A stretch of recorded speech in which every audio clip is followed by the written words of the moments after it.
ବାପା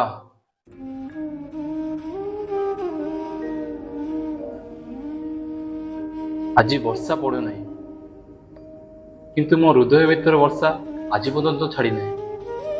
ବାପା, ଆପଣ ଯେତେବେଳେ ଥିଲେ ଏ ଘରଟା ହସ ଖୁସିରେ ପଡ଼ି ଉଠୁଥିଲା। ଆଉ କଣ ସେ ଦିନ ଫେରିବ ନାହିଁ? ଆଉ କଣ ସେ ଦିନ ଫେରିବ ନାହିଁ ବାପା?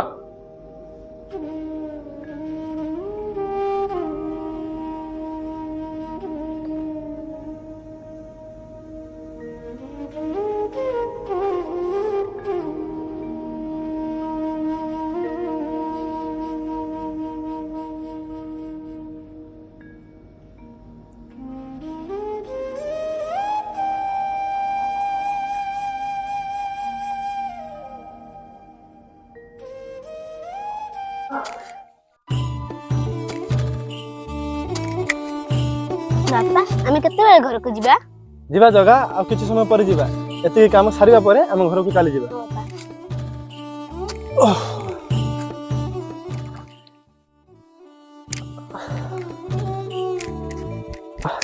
କାହିଁ ଜଗା, ପାଣିଟା ଟିକେ ଦେଲୁ।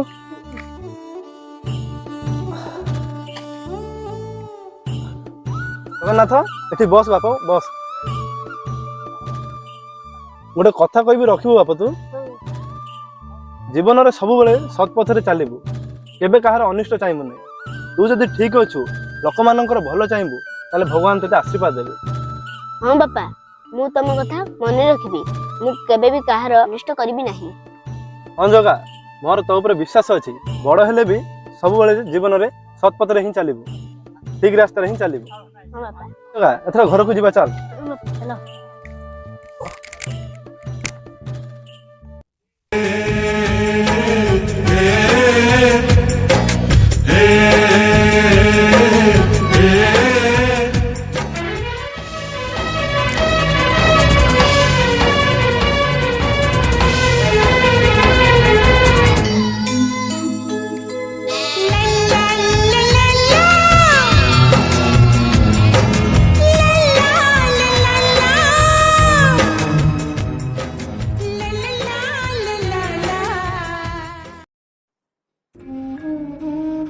ବାପା, ଏ ଫଟୋ କେବଳ ଗୋଟିଏ ସାମାନ୍ୟ କାଗଜ ନୁହେଁ, ଇଏ ହେଉଛି ମୋ ଜୀବନର ଗୋଟିଏ ଅଂଶ, ଯିଏକି ମୋ ସାଙ୍ଗ, ମୋ ଶିକ୍ଷକ ଏବଂ ମୋ ବାପା। ଆପଣ ମୋତେ କୁଆଡ଼େ ଛାଡ଼ିକି ଚାଲିଗଲ ବାପା? ତମେ ଯେଉଁଠି ଥାଉ ନା କାହିଁକି, ତମକୁ ମୁଁ ଅପେକ୍ଷା କରିଛି। ଚାଲି ଆସ ବାପା, ଚାଲି ଆସ, ଚାଲି ଆସ ବାପା, ଚାଲି ଆସ ବାପା, ବାପା।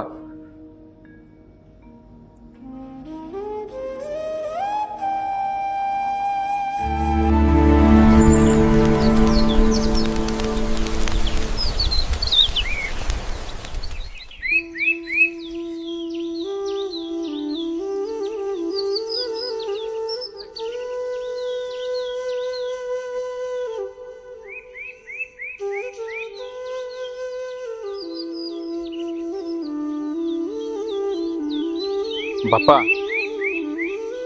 ଏଇଠି ହିଁ ମୁଁ ପ୍ରଥମେ ମାଟି ଧରିଥିଲି। ଏଠାରେ ହିଁ ତମେ ମୋତେ ଶିଖାଇଥିଲ କେମିତି ଜୀବନ ଜିତିବା। ଆଜି ତମେ ନାହଁ, କିନ୍ତୁ ଏଇ ମାଟିରେ ଏବେ ବି ତମ ଗନ୍ଧ ଅଛି। କିନ୍ତୁ ଆପଣଙ୍କର ଆଶୀର୍ବାଦ ମୋ ପାଖରେ ସବୁବେଳେ ଅଛି। ବାପା, ବାପା, ମୁଁ କଣ କହୁଛି ଆପଣଙ୍କୁ ଶୁଭୁଛି କି ନାହିଁ? ଜଗନ୍ନାଥ,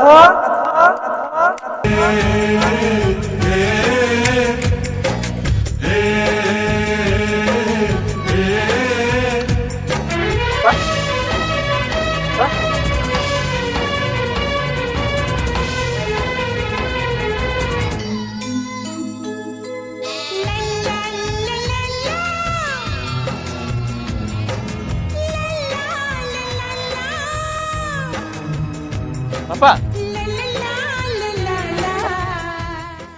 ଏ ଜଗା ଆମେ କଣ କହୁଛ ଶୁଭା ଯାଉଛି ନା ନାଇଁ?